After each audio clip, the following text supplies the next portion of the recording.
Rain poured hard over Atlanta, Georgia. The sky was dark.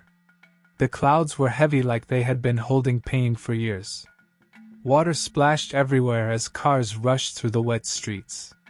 Chuka Obi sat in the back of a black SUV. He wore a black tuxedo. His shoes were polished. His watch sparkled on his wrist. He looked like a man going to a very special place. His heart beat fast. His wedding was today. He was on his way to Savannah, Georgia. The wedding was going to be big. It was at a beautiful hotel by the river. His bride, Kimberly Matthews, had planned everything perfectly. She came from a rich family in Charleston, South Carolina. Everything had to go smoothly. But nothing was smooth that day. The car drove fast on I-16. Only 15 minutes more. Chuka looked at his phone. So many missed calls. His hands were sweaty. He was already running late.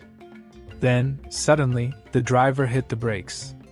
There was someone in the middle of the road. A woman. She was soaking wet. Her hair stuck to her face.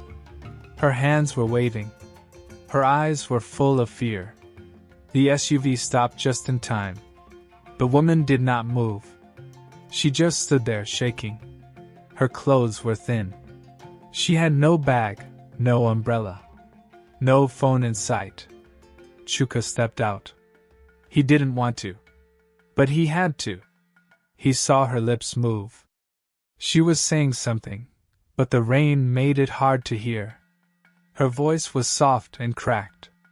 She pointed to her car by the side of the road. The hood was open.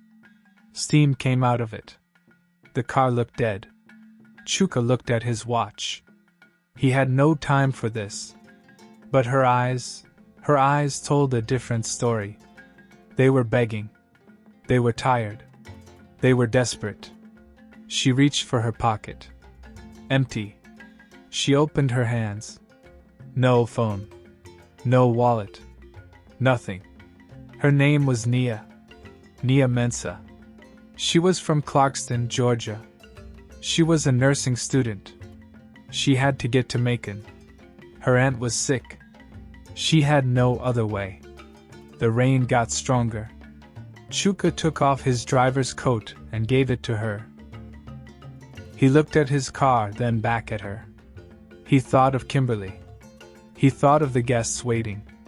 He thought of the vows. Then he opened the car door. He let her in. The SUV drove again. Slower this time. Chuka sat beside a stranger who smelled like rain and fear. But somehow, she didn't feel like a stranger. Not at all. Something about her felt different. And he had no idea that this was the start of something he could never forget. The road stretched long and wet. Trees rushed past the windows. The sky remained gray, and the air inside the SUV was quiet at first. Nia sat still, her eyes staring ahead, but her mind far away. Chuka tried not to look at her. He focused on the road. On the time. On the wedding. But silence felt louder than thunder. Soon Nia spoke softly. Not about herself. Not yet. But about strange things. Life, timing, how some moments feel wrong but are right. She talked about how some people meet just once but leave forever marks. How a delay can break a plan, but maybe fix a life. Her voice was calm. Her words were deep. Chuka blinked. He didn't expect all that. He forced a small laugh. Looked at his watch again. 2 hours late. He reached for his phone. No bars. He refreshed the GPS. Nothing moved. The map froze. The driver said the signal must be weak in that area. Chuka nodded slowly. He wanted to panic. But he didn't. He couldn't. He looked at Nia again. Her hands were clenched. Her eyes wet. But she wasn't crying from the rain anymore. Tears slid down her cheeks, quiet and slow. She said something under her breath. It was hard to hear, but the words sat heavy. She said she wasn't supposed to be there. Not today. Not on that road. Not in that car. Chuka looked at her closely now. She didn't look lost anymore. She looked broken. Then she spoke again. She said she once loved someone. Deeply. She trusted him with everything. They were supposed to get married. But on their wedding day, he never showed up. He left her waiting. Heart full. Hands empty. After that day, she never loved again. And somehow, she found herself on this road, on this day, with a man on his way to marry someone else. Chuka felt cold inside. Something about this was strange. Too strange. Then Nia leaned closer to the window. Her voice shook. She said they were being followed. Chuka turned fast. Behind them, a black SUV kept its distance.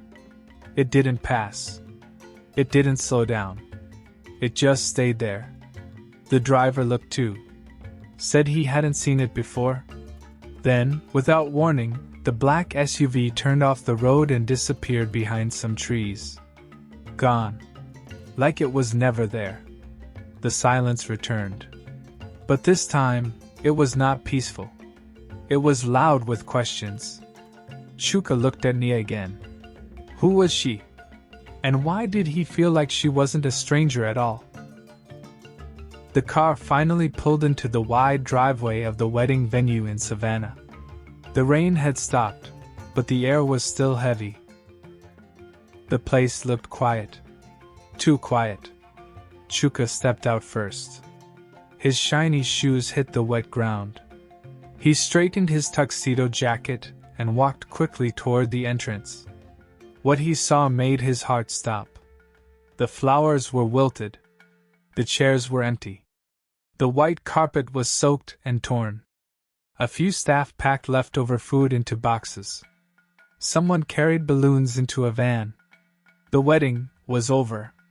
Chuka looked around, confused. Then he saw her. Kimberly.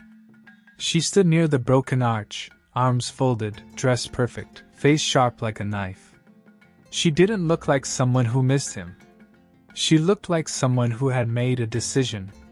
Her voice was cold. Her eyes colder. She told him it was too late. She said she thought he ran away, just like her last fiancé did. She said his delay was all she needed to call off the whole thing. She said she didn't really want the wedding anyway. She only said yes to keep her family happy, to protect their name. Chuka felt his chest grow tight. He couldn't believe what he was hearing. Then another voice spoke behind him. It was Tolu, his best man. His face was red. His hands trembled. He couldn't look Chuka in the eye. He said he had something to say. He had to say it now, before it ate him alive. Kimberly had been cheating. Not just once. Not just long ago. But recently. With Chuka's own cousin. They thought Chuka would never find out. But now, he had. The truth spilled like oil on fire. Kimberly didn't deny it. She didn't cry. She didn't even say sorry. She just walked away. Chuka stood still. His heart was crushed. But he didn't shout. He didn't fall. He just looked around. At the empty space. At the silence. Then he turned his head. Nia was standing at a distance. She held the driver's coat tightly around her. Her hair was still damp. Her eyes were soft. She looked like someone ready to leave. Chuka walked toward her slowly. His steps were steady. Something inside him had changed. He looked at Nia and saw more than a stranger. He saw peace. He saw reason. He saw the one thing he hadn't seen in Kimberly: truth. He stopped her from walking away. The wind moved between them, soft and warm. She looked down. She whispered something in Chui, her voice small like a prayer. Then she began to walk again. But this time, Chuka ran after her. Chuka kept walking. His shoes were soaked now, his tuxedo no longer perfect, but none of that mattered anymore. The pain in his chest felt sharp, but not because Kimberly had left him. That wasn't what broke him. What broke him was the truth, that he had been building a future with someone who was never really in it. The lies, the cheating, the cold way she looked at him when it all came out, it made him feel like nothing he had planned mattered at all. But then, as he passed the empty chairs and the broken pieces of his old life, his eyes found Nia again. She stood near the edge of the garden, still wearing the driver's coat he gave her. The wind pulled at her damp hair as she looked out across the field, not saying a word, not trying to be noticed. She had stayed. After all that had happened, she was still there. Something about that made Chuka's steps slow down, then stop altogether. The space between them was quiet, but it didn't feel empty. It felt full of things they hadn't said, full of moments they hadn't shared, and full of reasons he didn't yet understand. He didn't need to think. He just knew. Slowly, without saying anything, Chuka walked back to the floral arch, the one where he was supposed to stand and take vows that would have been lies. The flowers were still hanging, though many had fallen. The ground was muddy beneath it, but the arch still stood tall. He turned around and faced her. His heart beat fast again, but for a different reason this time. His hands were shaking as he dropped to one knee, right there in front of the forgotten altar, in front of the mess that used to be his dream. He didn't have a ring. He didn't have music or guests. He didn't even have the right words. But he had clarity. And that was enough. Nia saw him kneel and froze. Her eyes grew wide. Her hands clutched the coat tighter. Her mouth opened, but no sound came out. She didn't understand. Not at first. Maybe not at all. But her feet didn't move. She just stood there, staring at him like she didn't believe what was happening. Chuka looked at her with eyes full of pain, but also peace.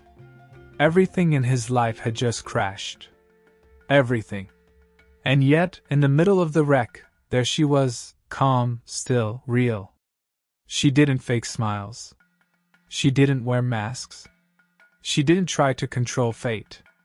She let it happen. And in doing that, she had saved him from making the biggest mistake of his life. He spoke softly, his voice almost blending into the breeze. He said he knew it was crazy. He said they had just met. He said everything about this felt wrong on paper, but in his heart, it felt more right than anything ever had. He said that her delay, her broken car, her soft tears and quiet strength, they didn't ruin his day. They saved his life. Nia stepped back slowly, shaking her head. Her lips trembled as she whispered that he didn't even know her. Her voice was small, almost lost in the wind. But Chuka didn't move. He just smiled, not the kind of smile people fake for pictures. A real one. A tired one. A hopeful one. He said that maybe that was the best part. They didn't know each other, so they could find out together. The wind shifted, and for a moment either of them spoke. But something changed. Behind them, people started gathering. Some were hotel staff who had been cleaning up. Some were guests who had lingered. Some were strangers who had seen the mess and wanted to know what was going on. And standing beside one of the garden lights, the driver, who had brought them here, quietly lifted his phone and snapped a photo. That moment, frozen in time, showed a man in a ruined tuxedo kneeling before a soaking wet woman wrapped in his coat. No flowers. No ring. Just truth. Weeks later, that photo went viral.